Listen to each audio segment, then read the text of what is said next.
That's right. Trump hoarding some of America's most sensitive secrets. The New York Times now reporting that the government has recovered more than 300 classified documents from Trump since he left office. It also eventually.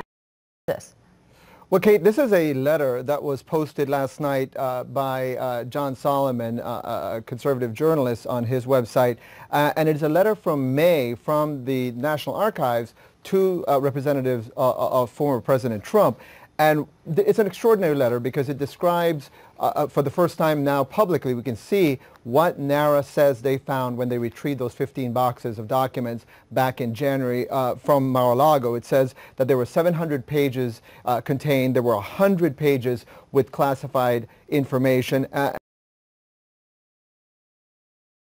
Well, you got me. By all accounts, it doesn't make sense. You know you cannot trust. You've been lied to.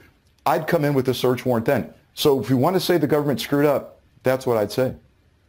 Not aggressive. And Mike, I'll come back to you. I want to ask you this question. The New York Times and other outlets have reported on Donald Trump's alarming disinterest in the PDB, which was a daily delivery of the state's most sensitive intelligence and secrets to help a normal president protect it. He didn't like it. They tried pictures. I think some of your colleagues reported on the creative ways Gina Haspel and others tried to give him this information.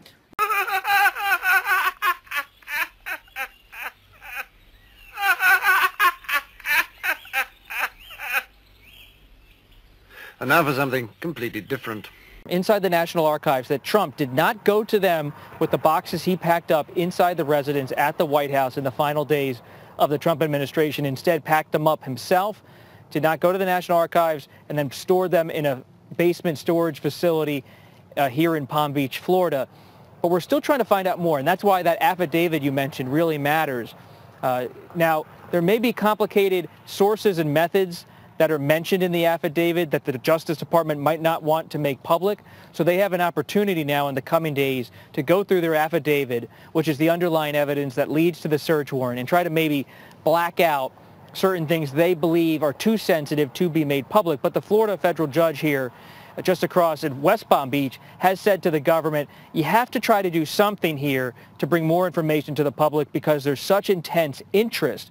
But he hasn't made a decision about where exactly he will go in terms of the scope of what will be released. Got it. Well, several primary elections are underway there in Florida.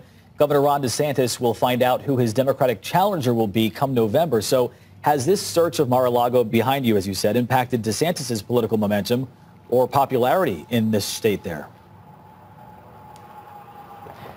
The shadow of former President Trump, it looms a bit over the Florida primary tonight in the sense that one of his political heirs, or someone who wants to be his political heir potentially in running for the White House in 2024, is Florida Governor Ron DeSantis. And two top Democrats, State Agricultural Commissioner Nikki Fried and Charlie Crist, the former Republican governor, now a Democratic congressman, they are seeking the Democratic gubernatorial nomination.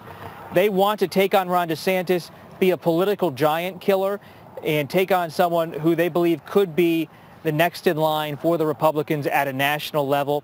It reminds me a little bit of the 2006 Senate race in Virginia when Jim Webb took on then-Senator Republican George Allen.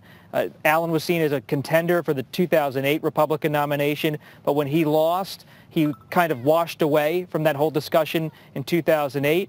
That same dynamic is at play here in Florida. Democrats would like to take out DeSantis politically before he starts to get traction in 2024. Right, but there's been so many rumors, about him possibly running. So how is DeSantis positioning himself for a potential presidential run in 2024? It's, of course, 2 years away, but